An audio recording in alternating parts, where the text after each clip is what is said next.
পাতালে লুকিয়ে থাকলেও খুঁজে বের করে শাস্তি দেওয়া হবে আইন অনুযায়ী।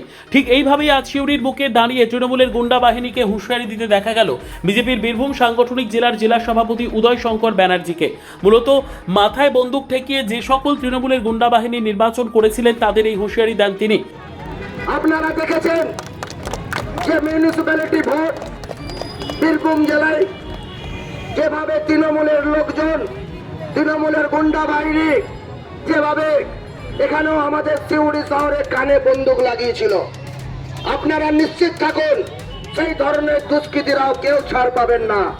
কিন্তু ভারতীয় জনতা পার্টির নেতৃত্বে আগামী মিউনিসিপ্যালিটি ভোট হবে, প্রত্যেকেই ক্যান্ডিডেট দেবেন এবং প্রত্যেক মানুষ নিজের ভোট নিজে দেবেন। এটাই ভারতীয় জনতা পার্টির সংস্কৃতি, কালচার।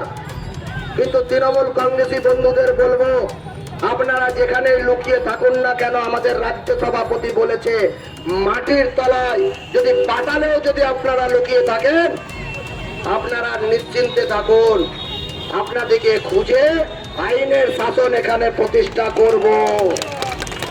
অন্নপূর্ণা যোজনা প্রকল্পের মধ্যে দিয়ে রাজ্যের মহিলাদের প্রতি মাসে ৩,০০০ টাকা দেওয়ার যে কাজ শুরু হয়েছে, সেই কাজের পরিপ্রেক্ষিতে প্রধানমন্ত্রী নরেন্দ্র মোদী ও রাজ্যের মুখ্যমন্ত্রী শুভেন্দু অধিকারীকে ধন্যবাদ জানানোর জন্য বিজেপির তরফ থেকে আজ শনিবার একটি মিছিলের আয়োজন করা হয়। যে মিছিল শেষে বক্তব্য দেওয়ার সময় এমন হুঁশিয়ারি দেন উদয় শঙ্কর ব্যানার্জি। পাশাপাশি তিনি এটাও জানান, আগামী দিনে যে পৌরসভা নির্বাচন আসছে সেখানে যে কেউ প্রার্থী হিসেবে প্রতিদ্বন্দ্বিতা করতে পারবেন, সবাই নির্ভয়ে ভোট দিতে পারবেন।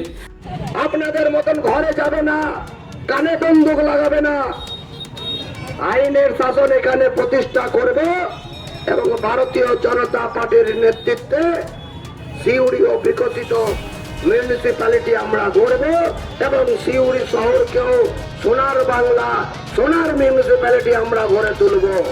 বিজেপির জেলা সভাপতি উদয় শঙ্কর ব্যানার্জির এমন হুঁশিয়ারির পর নতুন করে জেলার রাজনীতিতে তোলপাড় পড়ে গেল। বিষয়টা পরিষ্কার, ভারতীয় জনতা পার্টির কোনো স্তরের নেতা কর্মীরা আইন নিজের হাতে তুলে নেয়নি, আগামী দিনেও নেবে না। আপনারা বলতে পারেন যে 2026-এর বিধানসভা নির্বাচনের পর, ফল ঘোষণার পর একটাও কাউন্সিলর মার খেয়েছে, একটাও কাউন্সিলর ঘরছাড়া হয়েছে। এটাই ভারতীয় জনতা পার্টি উইথ এ ডিফারেন্স। কিন্তু হ্যাঁ, মাননীয় রাজ্য সভাপতিও আজকে বলেছেন এই সমস্ত যারা দুষ্কৃতী, যারা ভোটের সময় পঞ্চায়েত ভোট বলুন, মিউনিসিপ্যালিটি ভোট বলুন, যারা এই ধরনের তাণ্ডব চালিয়েছিল ভারতীয় জনতা পার্টির নেতা কর্মীদের উপর, তাদের একটাকেও রেয়াত করা যাবে না। পাতালেও থাকলে খুঁজে খুঁজে বের করবে, আইনের শাসন প্রতিষ্ঠা হবে।